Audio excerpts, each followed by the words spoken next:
Girls hostel में भूत। बहुत समय पहले किसी शहर में एक गर्ल्स हॉस्टल हुआ करता था, जहां कॉलेज पढ़ने वाली बहुत सी लड़कियां रहती थीं। एक दिन उस हॉस्टल में अमेरिका से मोनिका नाम की एक एनआरआई लड़की रहने के लिए आई। मैं अमेरिका से आई हूँ, मुझे यहाँ रहने के लिए एक रूम चाहिए। कितने दिन के लिए? जब तक मेरी पढ़ाई खत्म नहीं हो जाती तब तक के लिए। अब मोनिका बाकी लड़कियों के साथ हॉस्टल में रहने लगी।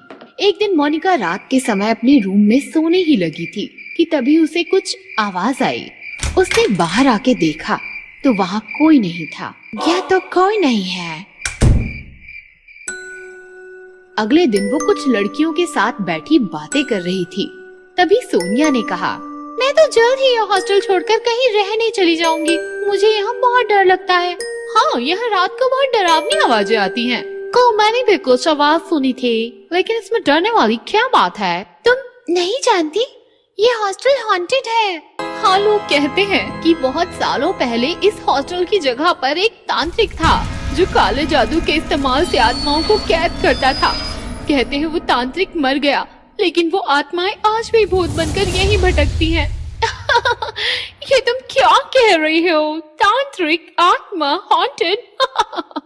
ये सच है मोनिका, हम सब जल्द ही यहाँ से चले जाएंगे। तुम भी हमारे साथ चलो। भूत वूत जैसा कुछ नहीं होता, मैं कहीं नहीं जाऊंगी। इस तरह मोनिका ने बाकी लड़कियों की बात को मजाक में उड़ा दिया।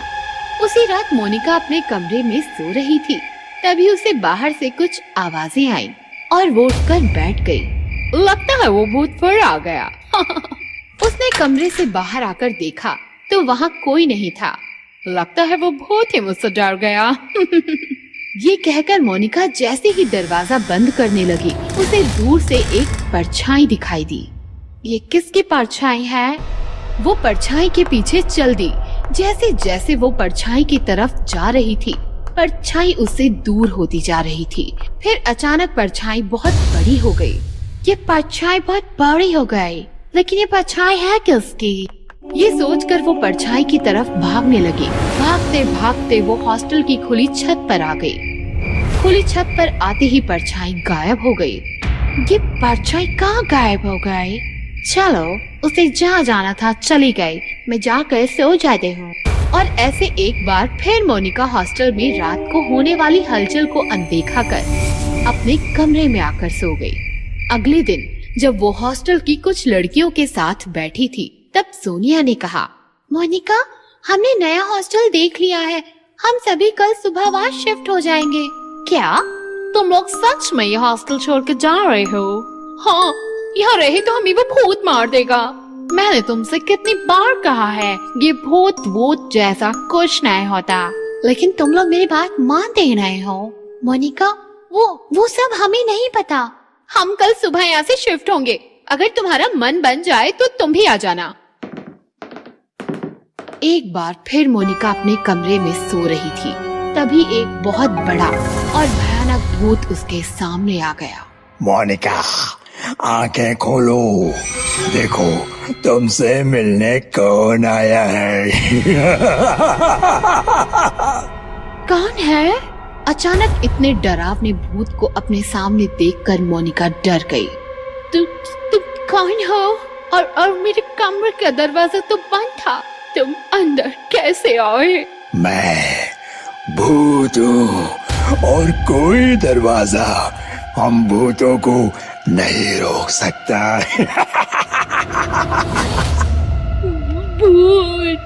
2 दिन से मैं तुम्हें यकीन दिला रहा हूँ कि तुम इंसानों की तरह हम भूत भी असली होते हैं, लेकिन तुम हमारा मजाक उड़ा रही हो। तो मैंने सोचा आज मैं तुम्हें भूतों से मिलवा ही देता हूँ। प्लीज प्लीज मुझे छोड़ दो, प्लीज प्लीज प्लीज मुझे छोड़ दो, प्लीज। भूत ने मोनिका का हाथ पकड़ा और वो उसे अपने साथ लेकर गायब हो गया। भूत मोनिका को साथ लेकर जमीन के अंदर बने एक पुराने खंडहर में आ गया। मेरे घर में स्वागत है। बताओ क्या लोगी? शेर का खून या इंसान की खोपड़ी?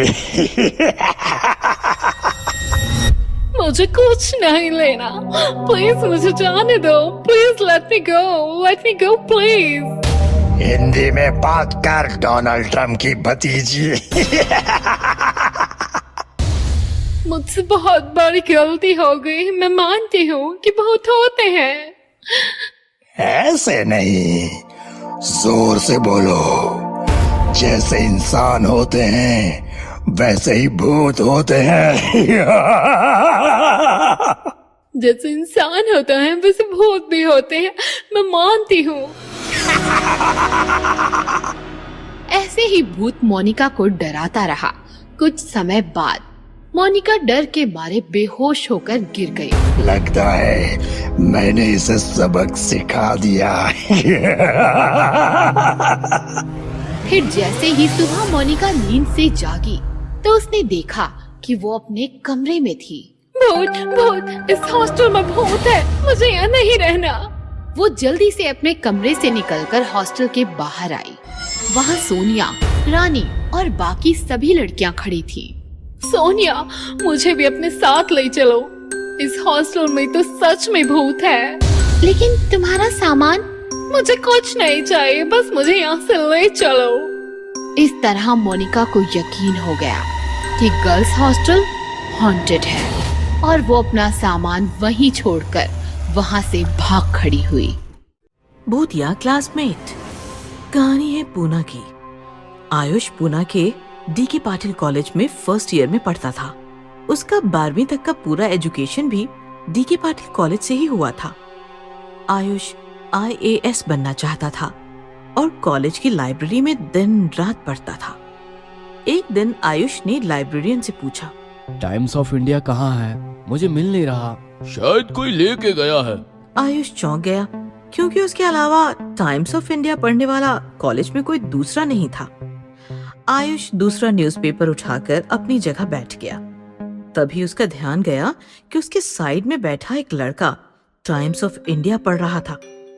आयुष ने लड़के से पूछा, IAS की तैयारी कर रहे हो? हाँ। क्या नाम है तुम्हारा? मेहुल, फर्स्ट ईयर में पढ़ता हूँ। अरे फिर तो हम क्लासमेट्स हैं।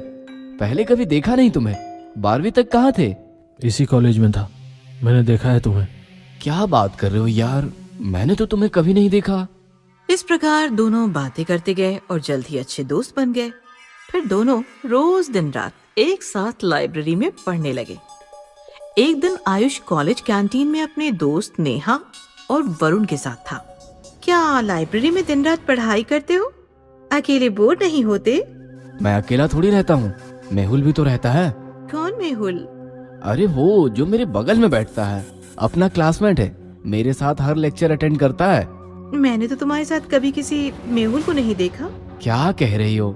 रुको, मैं अभी उसे यहाँ बुलाता हूँ। आयुष ने मेहुल को कॉल लगाया तो मेहुल का मोबाइल स्विच ऑफ था। आयुष परेशान हो गया तो नेहा बोली, ठीक है बाबा, होगा कोई मेहुल। वैसे भी मेरा ध्यान मेहुल पर नहीं वरुण पर रहता है। ऐसा कहकर नेहा वरुण से लिपट गई और आयुष भी फ्री हो गया। एक रात आयुष और मेहुल लाइब्रेरी में पढ़ाई कर रहे थे। रात बहुत हो चुकी थी।